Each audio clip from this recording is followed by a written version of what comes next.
Hi Bio30, welcome to Chapter 18, all about DNA and how the information in DNA is used to make cell structures and cell products like proteins that make up cell membranes or hormones or enzymes.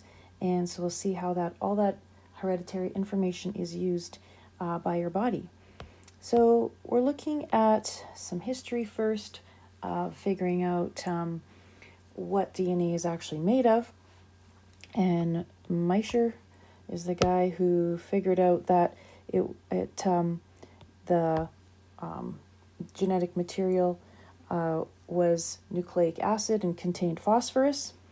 Phoebus Levine was the guy who said that there's two kinds of nucleic acid, RNA and DNA, which we'll look at later, but basically RNA is a single strand and DNA is a double strand, and we'll take a look at the differences in them. They have different components.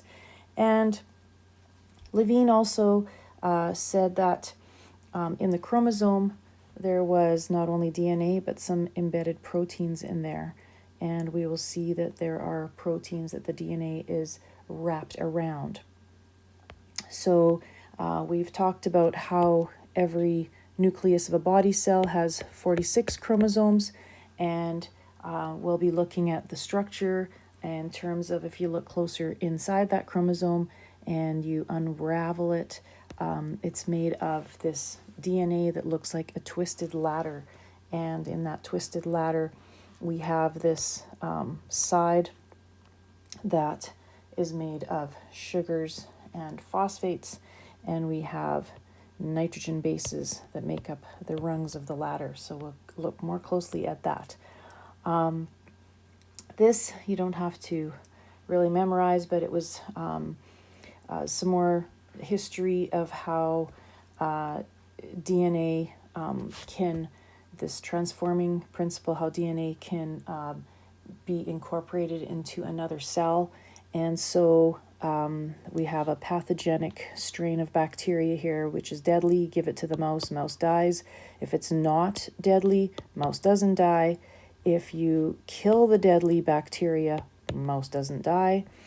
If you have two bacteria, this one was a killed and deadly one, but you have one that is fully functioning but not deadly, it can go into the components of the dead one and transform into a deadly one. So then the mouse died. So it was just like some study on how DNA can function. And here was a Hershey-Chase experiment looking at what part of the virus actually contained DNA, when we know that viruses can infect cells. And so they were using this radioactive labeling. So they labeled the protein coat of the virus and followed that, but realized that the coat stayed on the outside of the bacteria. It didn't go in. But when they labeled the inside of the protein coat where the DNA was, and they followed that, they saw that it actually was inside. And so they figured out that the DNA that was infecting the bacteria cell was carried inside the virus, and that's what the virus injected into cells, and those little virus DNAs were then going to take over the cell and infect it and make copies of themselves. So DNA structure looks like this. A nucleotide is made up of the nitrogen base, and you may recall hearing about those before. They are either adenine, thymine, guanine, or cytosine, and that base is attached to a sugar and then a phosphate. So those are the three components of DNA. And when we look at a single part of it, this is only one section. If there was the whole staircase here, we'd have this base attached to another base, and that would be then attach to the sugar and phosphate on the other side. So we're just looking here at one section and looking at how the phosphates and sugars make up what they call the backbone, and the bases would be like the rungs of the ladder. And you can see that the bases, adenine, guanine, cytosine, and thymine, are always attached to the sugar. So I always tell students that don't forget that the bases love sugar, so that's where they're always attached. If we were to look at how the bases attach to each other, maybe you recall that A and T kind of spells the word at. Adenine and thymine are always the ones that will attach to each other chemically, and cytosine and guanine always attach to each other. So if you were to anticipate what the other side of the DNA was here, guanine is always attached to cytosine, thymine always attached to adenine. So A's and T's always bind, and C's and G's always bind. So when you are given a strand, you can anticipate what the other side is. So what I was doing here is I was looking at what the bases were that were attached to each other: A's and T's, C's and G's, A's and T's, C's and G's, A's and T's, and how the bases then were attached to a sugar. So I took the bases, attached them to a sugar, and then those sugars are attached by a phosphate. So you can put a phosphate in there, phosphate in there. Then you can have a look at what your entire DNA strand would look like. They do call the ones that are single carbon kind of rings pyrimidines, and so thymine and cytosine are the single circle, and that is chemically pyrimidines, and the ones that are double are purines. So you can see adenine and guanine are double, but remember A's and T's are the ones that bind, and cytosines and guanines, C's and G's, are the ones that bind together. If you can look at what I was trying to draw before, the entire ladder of DNA, here we have the bases. Here C is always bonded to G, A and T, C and G. So you can always anticipate what the other side is if you're given one side, because you know that it's A's and T's and C's and G's, adenines and thymines, guanines and cytosines. And you can see that the bases are always attached to the sugar molecule, and the sugars are attached together with this little phosphate. Okay. The fact that these are always bonded together is called complementary base pairing. And so if you were given a random strand, first of all, I would say that what you want to do with your strand is separate it into groups of 3 bases, and we'll see how that's helpful coming up, because we look at 3 bases, and the information carried by 3 bases translates to 1 amino acid later.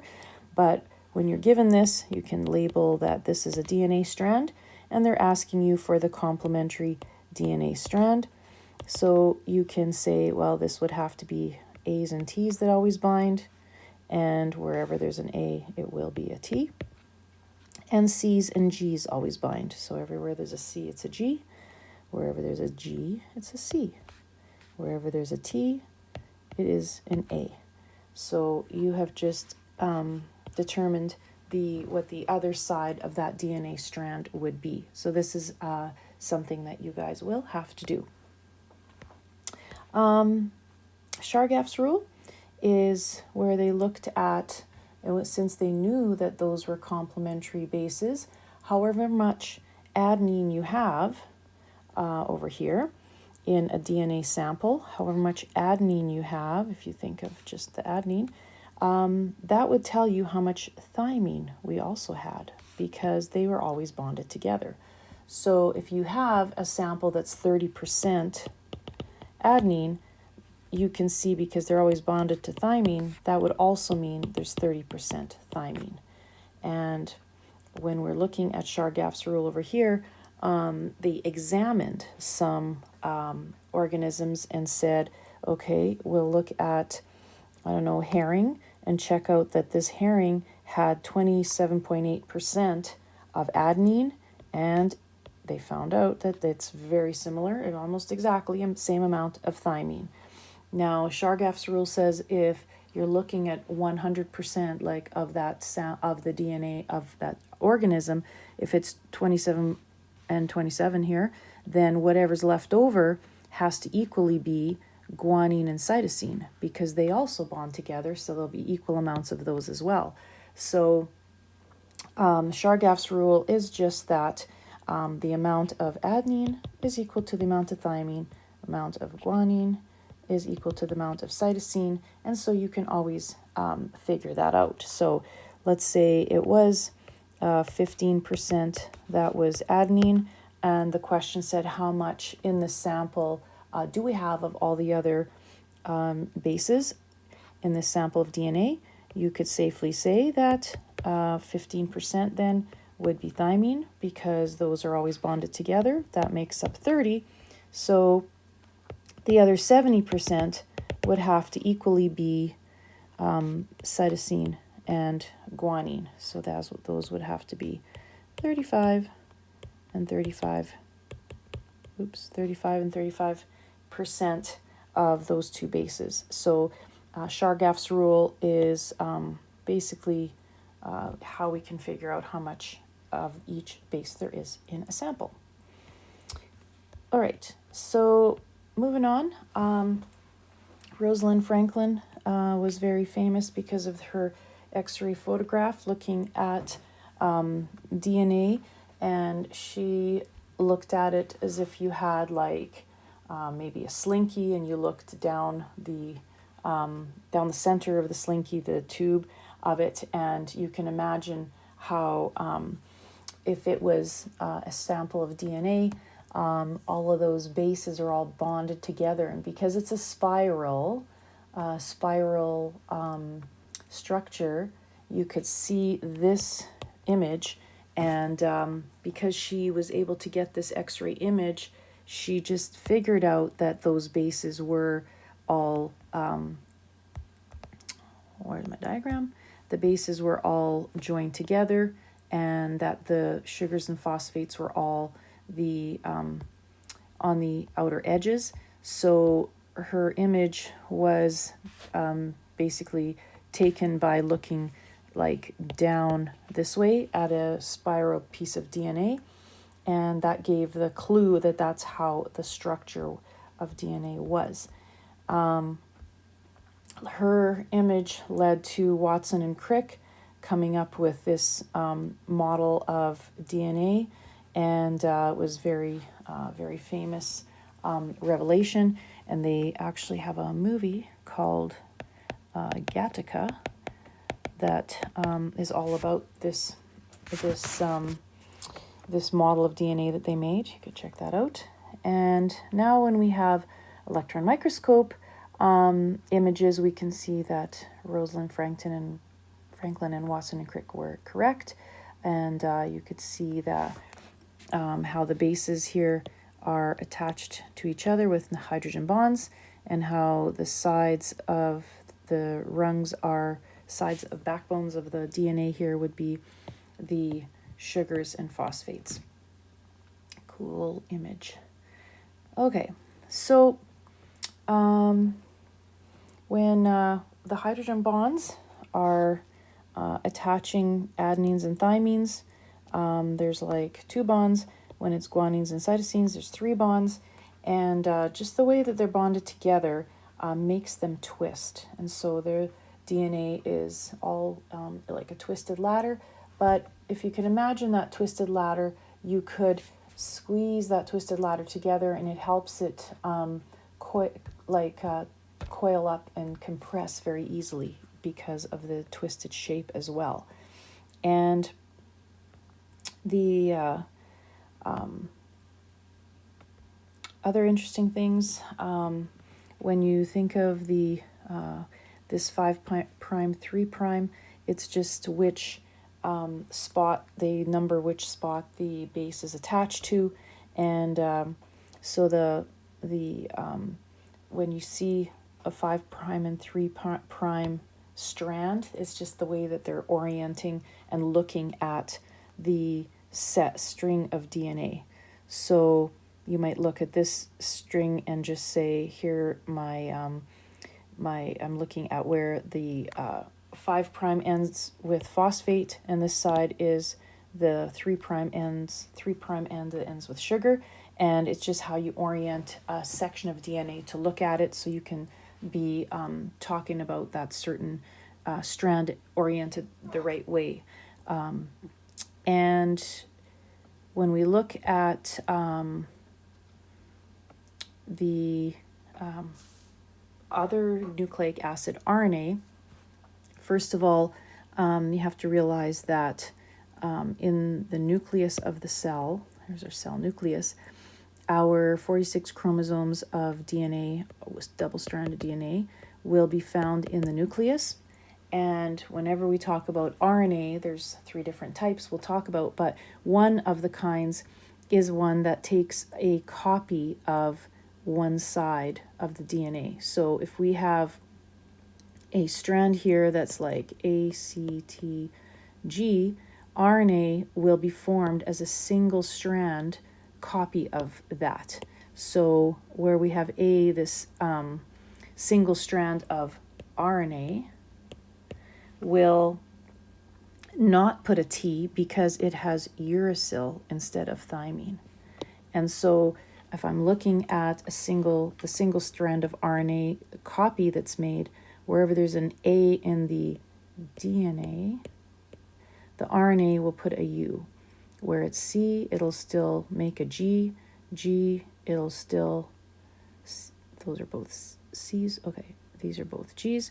Where there's a T, it'll copy an A, and where there's a G, it'll put a C. So RNA makes a complementary list of base pairs as a copy of the single strand, and RNA, if this is this particular kind of RNA, it will then move out into the cytoplasm, and we'll see later how it uses that copy of the recipe that it's copying from the DNA.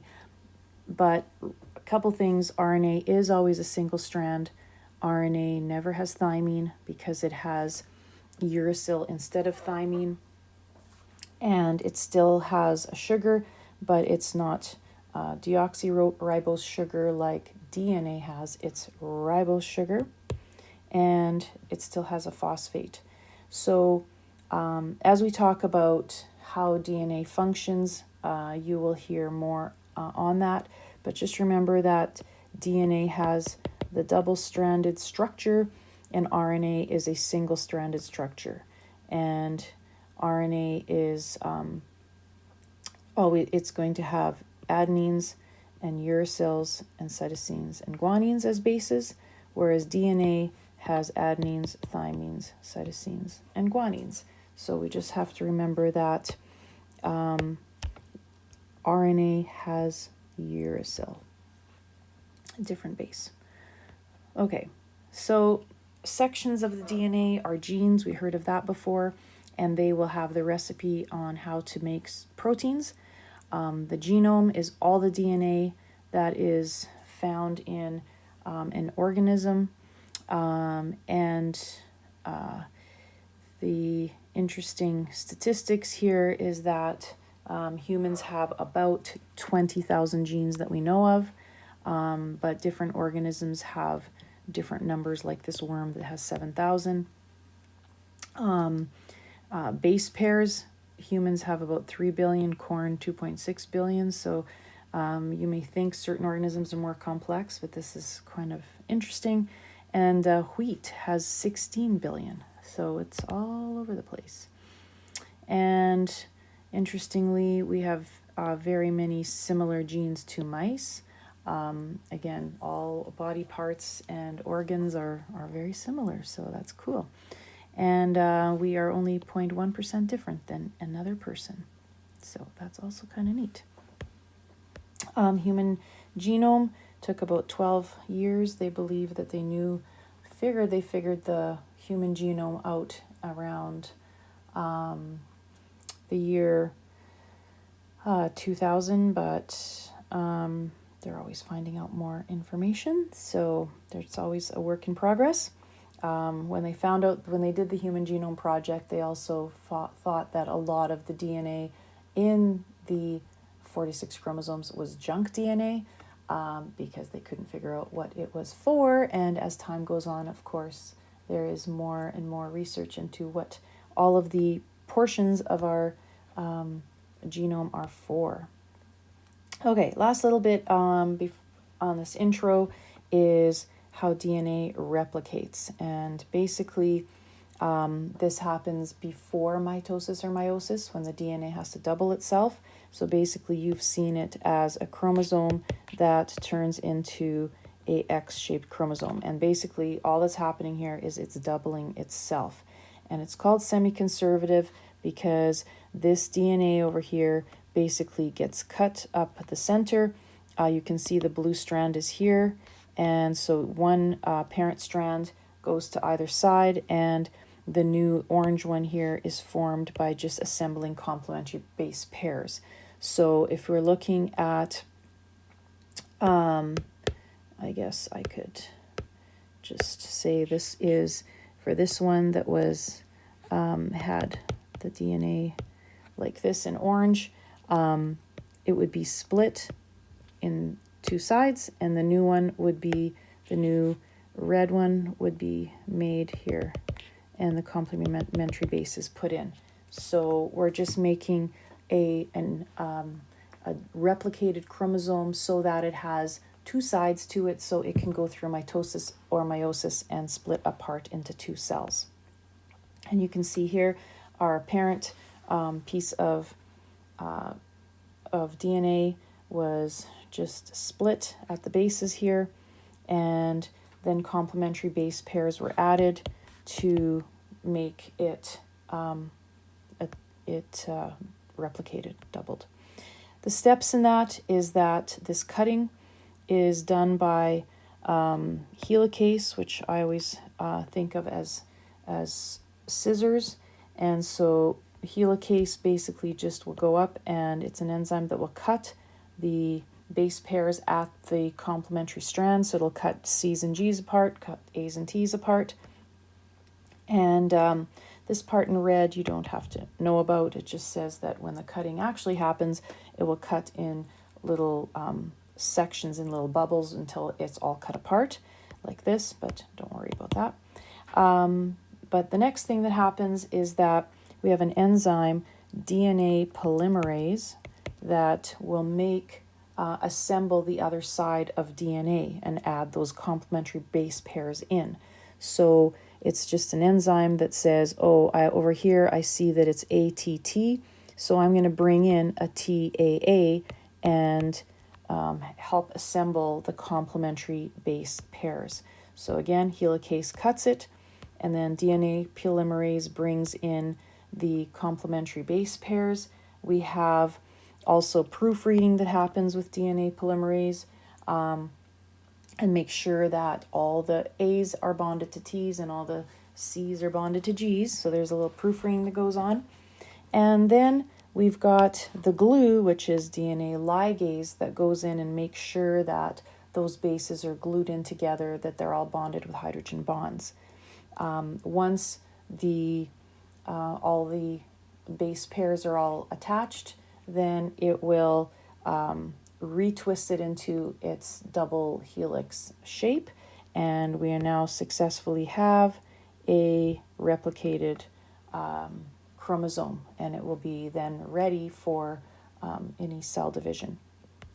So these functioning enzymes here, you must know that helicase is the one that cuts like scissors up the nitrogen base, right where the hydrogen bonds are, cuts the nitrogen bases apart. That polymerase will add new nucleotides and proofread, so it's adding the bases together. So if you think of helicase, it will be the one, that helicase here will be the one that cuts those, and then polymerase will be the one that will go in, and if we've got the same example, now it's cut apart,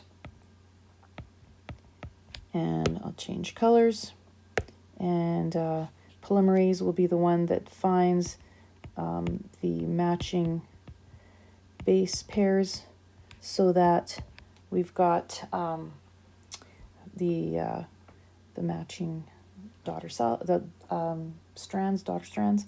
And then ligase comes together and makes sure these are all nicely glued together so we can have a successfully replicated piece of DNA. And of course it's still attached together, but those three you will have to know for DNA replication. Helicase will cut the strand, polymerase bring in the complementary bases, and ligase glue those bases together, and then it'll wind back up. This you don't have to know, but your book just shows you how helicase would be the scissor guy would come in through here and do the cutting, and how polymerase will come in here and make sure that the complementary bases are all assembled, and then ligase is, they show you like a big blob of kindergarten glue, will make sure that everything is all glued together. But like I said, you don't have to worry about that diagram. Our last slide is just talking about how sequencing determines the exact sequence of the DNA in the chromosome. And they first figured out the entire genome of a virus before they, just around the year 2000, somewhere in there, they completed the Human Genome Project. And they still feel that they know exactly what 10% of the human genome is. So they figure 90% is junk DNA, also known as we don't know what the other 90% is for. However, like I said, we are continually finding out more about the human genome as time goes on. So a couple cool links you can watch throughout this video lesson, and I will see you soon for 18.2. Bye-bye.